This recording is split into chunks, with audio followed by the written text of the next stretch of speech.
Hello everybody, welcome or welcome back. My name is Monique and I'm on a financial health journey to create an inheritance for the generations to come.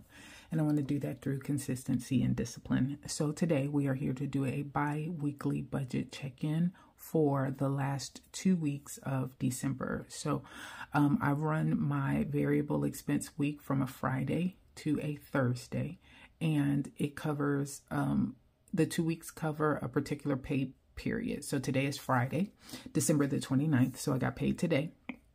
So this is going to cover the week of, you guys see that? Let me switch this around. It's funny. I love portrait. I'm having to go in the landscape quite a bit. Don't know if that makes a change, if I end up making a change at some point. So this covers, I got paid on December the 15th. So this covered from the 15th through the 28th. And what you see here is just a calendar for December, where I did try to track all of the different bills that I had. And as those bills clear, then I go ahead and check them off. They're all on auto draft of some type from my bills account. But I still like to track them and make sure that they're all clearing as well. So all of that happened, which is great. Just so that you all are aware, this is a digital planner that I'm using from Breezy organization. It's called the Customizable Life Planner. And I copied a month from 2024 that matched the date of December of 2023. So I did that so that I could actually start to utilize the planner, get used to it a little bit better or a little bit more. And let me go in a little bit. There you go. So I could get used to it a little bit more. And it's working out and it's pretty cool. With that said, I did set certain intentions for the month of December. So I'm going to cover those really quickly. So I wanted to have 10 no spend days, and I was able to accomplish that. You'll see that in a moment. I wanted to cash flow Christmas gifts, and I was able to do that. So I did not swipe a card or collect any debt or credit. In order to fund Christmas, I either used cash that I already had on hand or sinking funds that I had available, sinking fund money that I had available. And so I'm pretty proud of that. This is the first year that I've been able to completely cash flow it and not have to worry about using any credit. I wanted to pay extra on Discover, and this really should say I wanted to pay extra on Discover. So the Discover bill is $68 a month. I paid $300 for the month of December, but I wanted to see if I could pay something additional on top of that. I was not able to achieve that, but I did make that $300 payment, which was already extra. So this would have been really extra. I wanted to pay my property insurance, and I did that on the 4th. I paid it for the quarter, so that covered December, January, and February, and I should get another bill in March, but I was able to take care of that through sinking funds. And then chorus trip, I was able to make the payment that I needed to on the 13th for that. So out of the 5 intentions that I set for the month of December, I was able to reach 4 out of the 5. And then y'all are gonna get seasick with as much as I'm zooming in and out. Hopefully it won't be too much longer. So there you go. Okay, so for no spend challenge for December, here's what I have as far as my no spend days, and I am proud of myself. Way to go, Monique. So I had 13 no spend days for the month of December. Now, if you watched my 2024 goals video, then you know my regular goal for 2024 is to have 10 no spend days a month. That would basically calculate to being roughly 4 months out of the entire year that I'm not spending any money. But for this one, I also created a stretch goal. And the stretch goal is to try and get to 15 no spend days a month. And this was my trial run at that. I didn't quite make 15, but I definitely did better than 10. But if I am able to make 15 days no spend, y'all, that is in essence 6 months out of the year that I will not have spent any money. So that is definitely the goal. All right. So this is my December goals or intentions and what I was able to achieve. And then we'll go to January, and I'll just try and cover really quickly what my monthly goals are for January. So This page, I kind of copied it or took a screenshot from it. It's from the DGPDesignsCo digital planner for 2024. It's made by Chaffney Nicole. And I loved this particular page, and it is a mini goals template. So basically, I've got my major goals set for 2024, but this allows me to set mini goals for each month that align with my ultimate 2024 major goal. And these are the 3 areas. There's spots for 4, but I've got 3 that I specifically want to achieve. And these all feed in, as I mentioned before, they all feed in to my 2024 goals. So I'm going to flip you around one more time just so that I can make the page a little bit bigger. All right, so when it comes to mini goals, number 1, I want to get to 15 no spend days. We just talked about that. The reason for that, it's going to help me to save additional money to use for savings challenges. And you know my struggle. You can look at any of my previous, the last 2 or 3 videos where I talk through that. But basically, this is going to help me to achieve what I need to. And I shouldn't have even used the term struggle, because right now I don't look at it as a struggle. I look at it as an opportunity. It's an opportunity for me to be more consistent and disciplined with my approach when it comes to my financial health. So with that said, I want to do this in chunks of 20%. And basically what I figured out is that if I can get 3 days a week as no spend, I will reach my goal by the end of January. Now you'll notice I have 5 weeks for January. Week 5 starts like on the 29th, I think it is, 28th, 29th, and carries on into the 1st of February, but I'm going to consider that as week 5 for January. And so I broke everything out. That's basically 3 days a week of no spend, and I will reach my goal. And here is where I'm going to track that progress. The other 2 goals that I have, they're not associated with finances, but just really quickly, I want to read the book of Genesis in the Bible. There's 50 chapters there, so I'm breaking it out 10 chapters every week over a 5-week period, and I will mark off every 20% that I reach as far as that goal is concerned.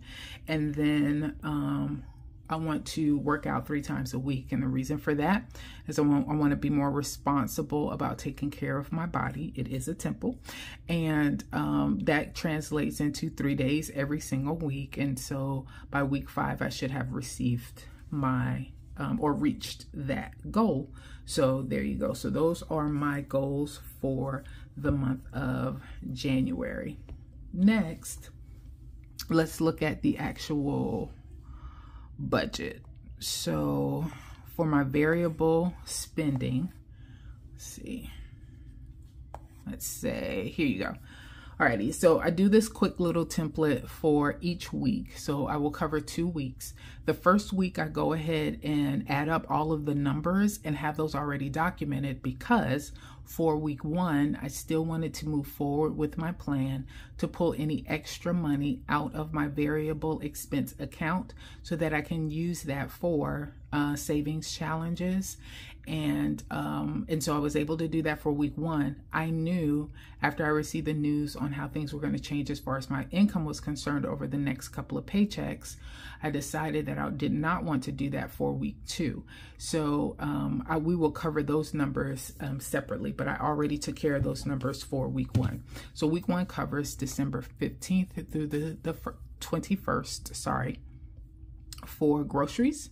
I gave myself $120. So the budget amount is listed in black, and then the amount that I actually spent is listed either in green or red, signifying whether or not I came under budget, meaning it would be in green, or over budget, meaning it would be in red. So for groceries, gave myself $120, I spent $116. For gas, gave myself $40, I spent $27. So I gave myself $50 for spending, but I also allotted $40 for my gifts sinking fund for this particular paycheck. So technically I was working with $98. I'm sorry, I was working with $90 and I spent $98. So I was $8 over, and that's why it's in red. Home, gave myself $50. I spent $52, so that's in red. And then dining, I am proud of this one as well. So I gave myself $60, but I only spent $28.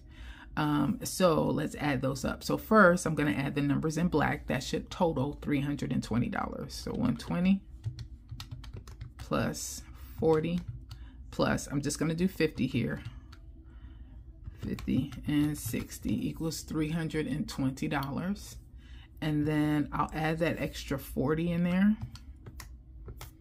So I was working with 360. That's not how much I allotted myself initially, but adding that extra 40 in that I saved for the sinking fund, the gifts sinking fund, I worked with $360 this particular paycheck. So groceries, I spent $116, gas $27, spending $98, home $52, dining $28 equals, and that's $321. And then if I subtract 360, that's going to be $39, as you can see there. And that's about right. Let me get a little bit more light sunlight in here, or light overall. So that's $39 that I was working with, and that's about right because I actually took $40 out and put it in my jar. So I took that out at the end of week 1, and that covers the amount that I had left over from variable expenses. So we're right on track for week 1. Next, week 2. So these are the numbers that I need to figure out. All right, so I gave myself, first let's add up what I gave myself. I gave myself $130 for groceries, $60 for gas, $30 for spending, $40 for home, $60 for dining. So I was working with $320. All right. Next, Kroger, I spent $100. Ingles, I spent $8. So I am under budget. I spent $108. So let's write that in green. 108, and I am under budget. All right, let's see gas. Gas is $26, $21, $25, $72. So I am over budget in gas. If you guys can hear music, that's just my daughter. She's different. Okay. We're gonna mark $0 spent for spending, and that should be the case because we're coming out of Christmas. I should not have had to buy anything. For home, I spent $38. $38. And then for dining, 12 plus 37, $49. So I only spent $49 for dining. So I feel like I did pretty well for this week. Let's see what we've got. So I'm working with $320. 108 plus 72 plus 0 plus 38 plus 49 equals $267 minus 320 equals $53. So I have $53 left over for from week 2 of variable expenses. Now, this money I am not going to pull out of the bank. I'm going to leave that in there. That's going to act as my buffer. And as I have reduced my variable expense amount that I give myself every week, I'm down to $250 from $320. This is my first week with this new variable expense budget. And I just don't know whether or not I can do it or not. I think I can, but having this buffer in the account just helps to save me just in case something happens and I spend a little bit more than I initially anticipate. My hope is that this will still be there and that if it remains there long enough, I'll be able to just pull it and use it for savings challenges. But for right now, I'm going to leave that in the bank and we're not going to touch it. Okay. And then the last thing that I will cover really quick is what I just talked about. So when you look at my variable expenses for the check that I received on December the 29th, these are the amounts that I'm allotting myself. So Spending and dining are now combined into one, and there's one amount of $50 for that. $40 still for gas. My groceries is at $130, and then home at $30. So that equals $250 for the week. So that's the amount that I'm allotting myself for each week. That's a total of $500 for this pay period. And I'll meet you guys back here in another 2 weeks to talk through what it looks like as far as my budget check-in is concerned and how well I did for the December 29th check. All right, I think that is it. Thanks everybody for your time. You guys have a good one.